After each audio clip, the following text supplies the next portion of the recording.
hai nhớ rồi. Yeah. Đó là thở con rồi thế. Nó giờ là ký rau nó, giờ ký rau thế hậu rau nè. Thế rồi thì chỉ thì là của menu rất sai à, chủ yếu thì theo si cho si chứ. Rất thua thế. À, giờ chỉ cá là họ rất thua thế thì nó họ nhỏ xứ thì chỉ mua thế cho mua hết cho cứ là họ tổng sản phẩm ta lại chỉ chụp là nhỏ xứ thì cứ là làm bự thế thì sợ là qua rau món nói to là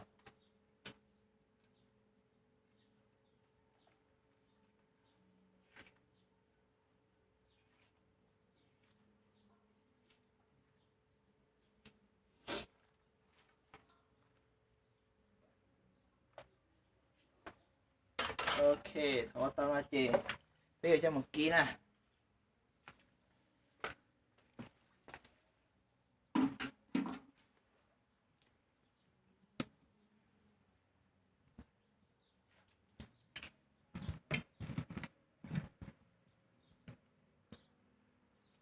Ok được các xin chỉ được đầu sang rồi mà ta thấy cho rau thì phải rau xây à thấy của lú lú gì à rồi ký rau nó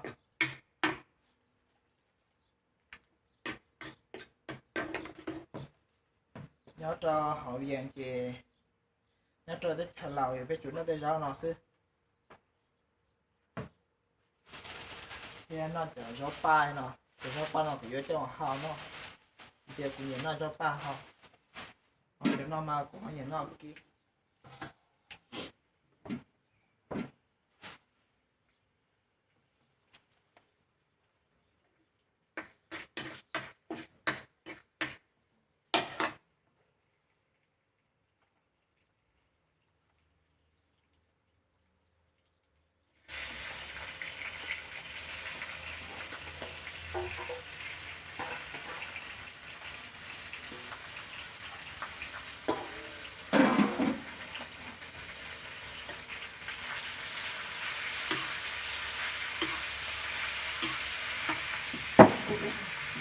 Cái phần này cũng có bắt còn qua rau món nó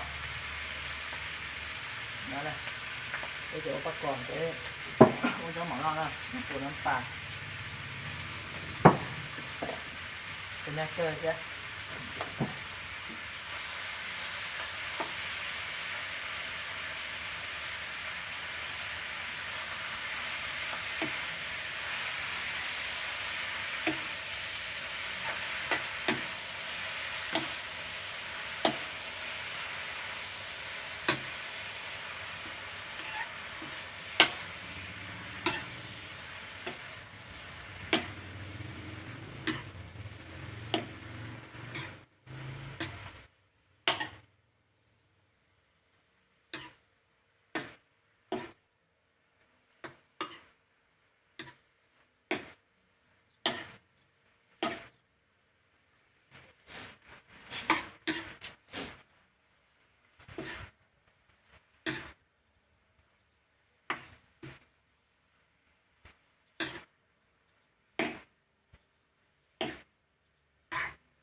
Cho nó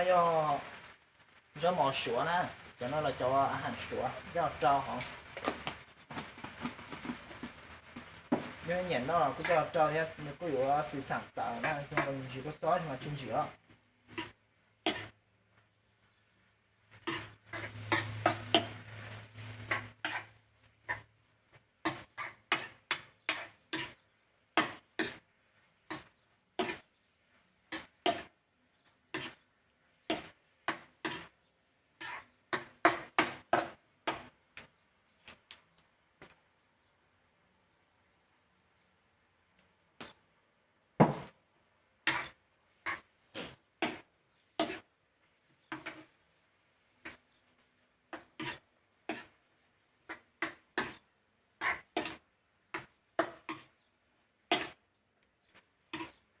phải là sĩ thảo sĩ theo họ kỹ chất cảm ở trong món nó có sĩ tùy thu nó là cũng sẽ là thay lần đấy cái nó ở trong món thay lần đấy là phải sáng sĩ thế nó họ vang nó chỉ biết là mất xe là ở trong món phải là nhau sĩ thảo sĩ sáng sĩ giờ nếu họ còn khổng hay là cứ là bên nhau sĩ thảo sĩ là yeah cú là tôi nha nhóm long lề là sĩ trên có mong cả sĩ trên đâu là nha rồi cô đã làm luôn là nó mò lên luôn sĩ trên thì khi là ô gió mỏ cho nó giờ này nó mò lên của nó cô sợ là sai của gió mỏ à sợ là sai của gió mỏ nó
nếu một quan đào về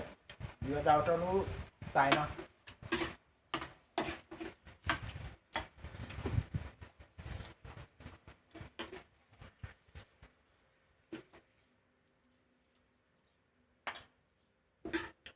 giờ muốn sẽ hảo thì họ cho các tầng trong family nó mỗi cho menu chút chia thật sợ nè mỗi cho menu của sợ nó cái sai nó phải chọn menuขึ้นบ้านเนี่ยเราหมอเป็นมองถึงนอกว่าเจ๊ซื้อเนี่ยchọn con này này chọn ngang để từ sẽ cút dâu được nó cút cho bạn hai ở xí chứ nhưng nó sẽ ở trên gì cá kia đi nè đó xí là nó ok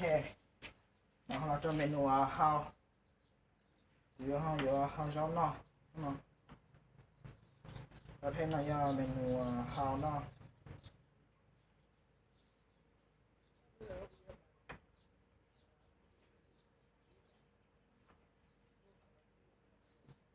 cái chuyện nó lon thôi đang cái chuyện tôi đi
dạ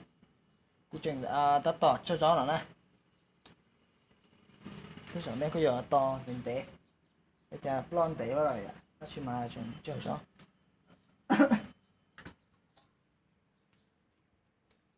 thể sao ra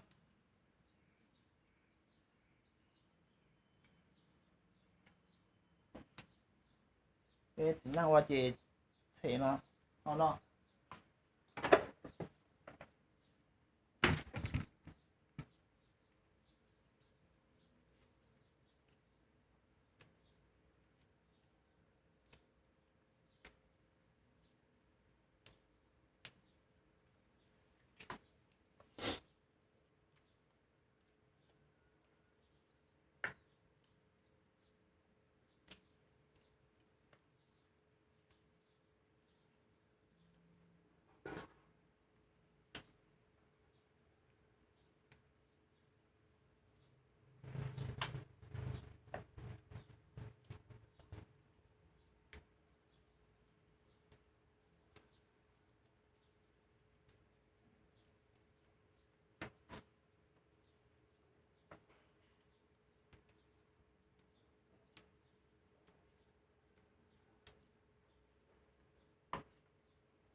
là sư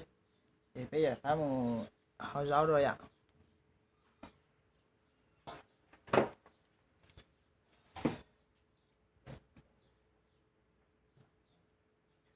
bây giờ cho nó hơi rau rồi miếng bò này miếng chọc bà rồi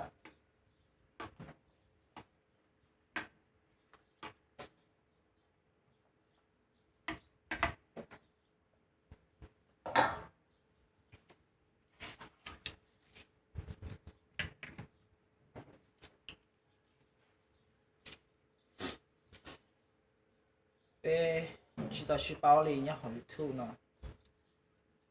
ta chỉ kiểu YouTube nó internet nó bây giờ khó dùng rồi bé một bằng sự chỉ bảo thế hay là cái chỉ lo online nó chỉ bảo được tôi chỉ trả ta chỉ nhớ trong là tôi看呀cô giờ cô tao một học tư tao chỉ học tư là bé nhớ học lo online bé sai là mình chỉ nha bé mong muốn tao khỏi à mong YouTube mong cho bé mình chỉ để chờ thế nào là mua tay à cứ tao bỏ thôi chặt thôi giả bỏ mong lần thay cho tôi YouTube sai sứ kèm do hải giống thế nào ta chỉ bỏ tao để bé mong kèm tôi chia tôi do hải giống bé mong cũng mua là khi tôi mua bé mong cũng mua là thế qua khâu bé mong cũng mua là chỉ chơi là bé mong yêu mua thế à ta chỉ cái chuyện chơi căn nhà bé mong chẳng tao mua nhá cho hậu bé mong chẳng tao qua hai đứa nó mua là ta chỉ chỉnh chuyện khó hai đứa năng gì cũng nhiều giàu nè giờ bé không hoa chỉ mua chỉ năng gì nhiều giàu thế này giờ lo cô to sai thế rồi cô giờ mua hai đứa năng là phím luôn thế giờ hai đứa năng là gì nhiều giàu mông bao à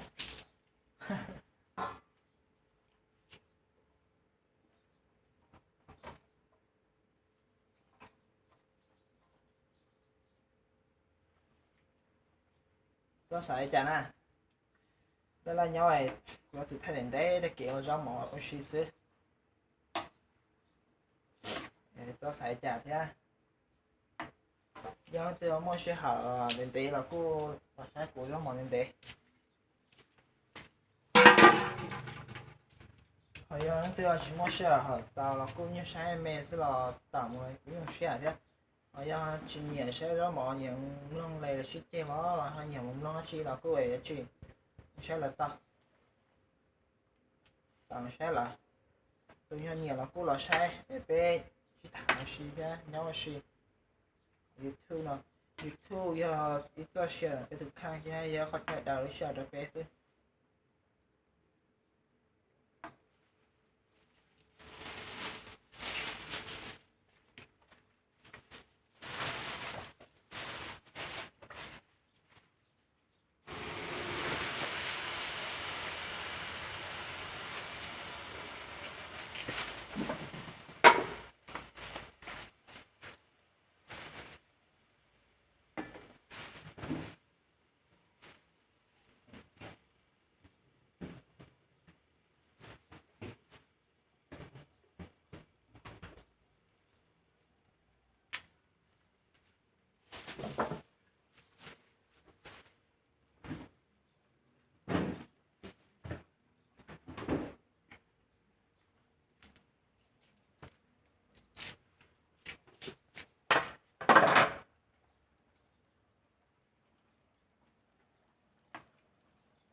cái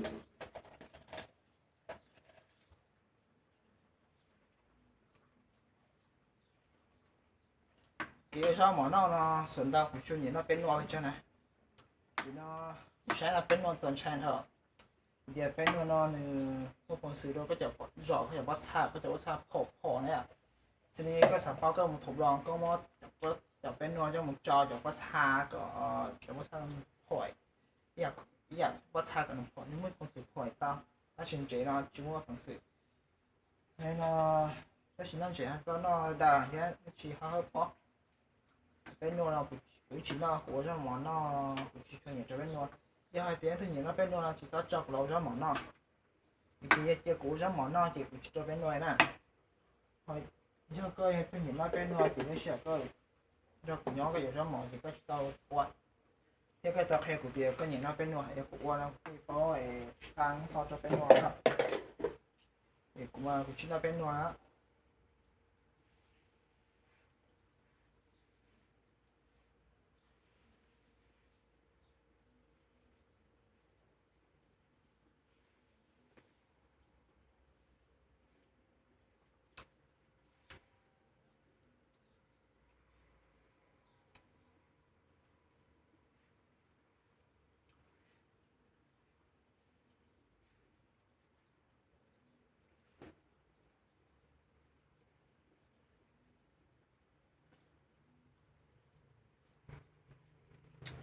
căng là chân tao bên mà lấy xin rồi à